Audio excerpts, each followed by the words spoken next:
سوتیلا کیا کرے پائے سہیل وڑائچ۔ تزادستان میں لاڈلے اور سوتیلے تبدیل ہوتے رہتے ہیں، کبھی باؤ جی سوتیلے ہوا کرتے تھے، آج لاڈلے ہیں۔ اسی طرح کھلاڑی ایک زمانے میں لاڈلے ہوا کرتے تھے اور آج کل وہ سوتیلے ہیں۔ آصف زرداری دیر تک سوتیلے رہے، آج کل لاڈلے اور سوتیلے کے درمیان پتلی سی لکیر پر چل رہے ہیں۔ آئیے آج لاڈلوں اور سوتیلوں کے حقوق و فرائض پر بات کرتے ہیں اور یہ سمجھتے ہیں کہ اگر کوئی لاڈلا ہو جائے تو اسے کیا کرنا چاہیے، اور اگر کوئی سوتیلے پن کا شکار ہو تو اس کو کیا حکمت عملی اختیار کرنی چاہیے۔ سب سے پہلی بات جو لاڈلوں کو مد نظر رکھنی چاہیے وہ یہ ہے کہ وقت ہمیشہ ایک سا نہیں رہتا۔ تزادستان میں حالات بدلتے رہتے ہیں، اس لیے ہر لاڈلے کو اس وقت کے لیے بھی تیار رہنا چاہیے جب وہ سوتیلے پن کا شکار ہو جائے۔ دوسری طرف جو سوتیلا ہے اس کو اپنی خوبیاں اور کوتاہیاں مد نظر رکھ کر دوبارہ سے حکمت عملی بنانی چاہیے تاکہ وہ مشکل وقت سے نکل سکے۔ مہربان دوست اقبال ٹکا مقتدرہ اور سیاستدانوں کے حوالے سے بتایا کرتے تھے کہ حکومت، اپوزیشن اور سارے سیاستدان مل کر 49% طاقت کے حامل ہیں، جبکہ ریاست کی 51% طاقت مقتدرہ کے پاس ہے۔ ان کے خیال میں یہی وجہ ہے کہ حکومت یا اپوزیشن میں سے جس کی بھی مقتدرہ سے لڑائی ہو جائے وہ جیت نہیں پاتا۔ ہاں، اگر کسی معاملے پر حکومت اور اپوزیشن اکٹھی ہو جائیں تو تب ان کی آواز میں وزن محسوس کیا جاتا ہے۔ میں ذاتی طور پر آئیڈیل جمہوریت کا قائل ہوں، جس کے مطابق جسے مقبولیت حاصل ہو وہی حکمران ہونا چاہیے۔ لیکن بدقسمتی سے تزادستان میں ایک ہائیبرڈ نظام ہے۔ سیکیورٹی سٹیٹ ہونے کی وجہ سے مقبولیت کے ساتھ ساتھ قبولیت بھی ضروری ہے۔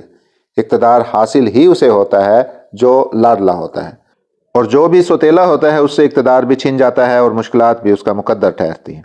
ذوالفقار علی بھٹو سوتیلے ہوئے تو نہ صرف اقتدار سے نکلے بلکہ کال کوٹری تک پہنچا دیے گئے۔ بھٹو نے جیل جانے کے باوجود لچک دکھانے سے انکار کر دیا۔ جنرل ضیاء الحق کو یہ لگتا تھا کہ قبر ایک ہے اور بندے دو۔ جنرل ضیاء نے جوش انتقام میں بھٹو کو قبر میں پہنچا دیا۔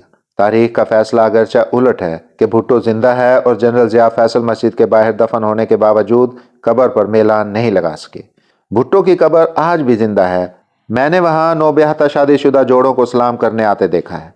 اس تاریخی حقیقت کے باوجود اس مفروضے پر غور کریں کہ اگر ذوالفقار علی بھٹو اور جنرل ضیاء الحق کوئی درمیانی راستہ نکال لیتے تو ملک سیاسی اور سماجی بحرانوں کا شکار نہ ہوتا۔ بے نظیر بھٹو اور نواز شریف دونوں نے اس سانحہ سے سبق سیکھا۔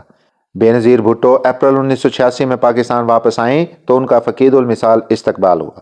اس وقت تک پیپلز پارٹی ضیاء حکومت اور امریکہ دونوں کے لیے سوتیلی تھی۔ بے نظیر بھٹو نے پیپلز پارٹی کے ان کارکنوں کو سختی سے روک دیا جو امریکہ کے جھنڈے جلاتے تھے اور امریکہ کو بھٹو کے قتل کا ذمہ دار سمجھتے تھے۔ اسی مقتدرہ سے جو ان کے والد کو پھانسی دینے میں ملوث تھی، مذاکرات کا راستہ اپنایا اور بالآخر ان سے مفاہمت کر کے مقبولیت اور قبولیت کے اشتراک سے حکومت سنبھالی۔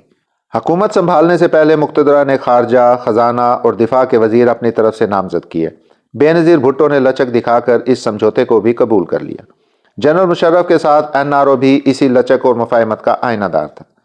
اس رویے سے ظاہر ہوتا ہے کہ عملی سیاست میں لچک دکھانے سے راستے کھلتے ہیں اور ضد کرنے سے، اڑنے سے راستے بند ہوتے ہیں۔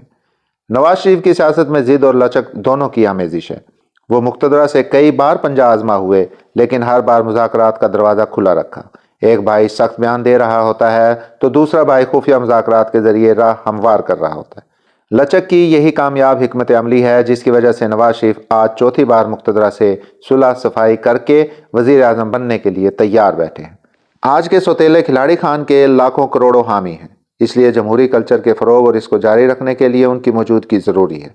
گزشتہ روز جیل میں ہونے والے ٹرائل کے حوالے سے پتہ چلا کہ وہ بھری عدالت میں ٹانگ پر ٹانگ رکھے تیسری قطار میں بیٹھے بیٹھے ہی ججوں سے مخاطب ہو رہے تھے۔ اس سے ایک تاثر تو یہ ملتا ہے کہ وہ ڈٹے ہوئے ہیں، لیکن عملیت پسندی کا تقاضا ہے کہ وہ لچک کا مظاہرہ کریں، مقتدرہ سے لڑائی کا تاثر دور کرنے کی کوشش کریں، ہر صورت الیکشن میں ان کی پارٹی حصہ لے اور جتنے بھی نشستیں ملیں وہ اسمبلیوں میں بیٹھیں۔ میڈیا پر ان کے دور میں جو زیادتیاں ہوئیں ان کے حوالے سے معذرت کریں، ججوں اور صحافیوں کے خلاف جو کارروائیاں ہوئیں ان کی صفائی دیں۔ خلیجی ممالک، امریکہ اور بھارت سے اپنی خام خواہ کی لڑائی بند کریں۔ صحافیوں کی ٹرولنگ، گالی گلوچ کا کلچر، جھوٹی خبریں اور پروپیگنڈا ان کی پارٹی کا فائدہ نہیں کر رہا بلکہ الٹا نقصان کر رہا ہے، اسے روکیں۔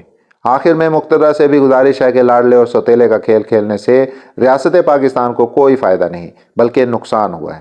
مقتدرہ پاکستان کی اہم ترین ضرورت بھی ہے اور مجبوری بھی، لیکن مقتدرہ کا سیاسی کردار سوسائٹی میں تقسیم کی وجہ بنتا ہے۔ مقتدرہ تو پورے پاکستان کی مشترکہ ہے،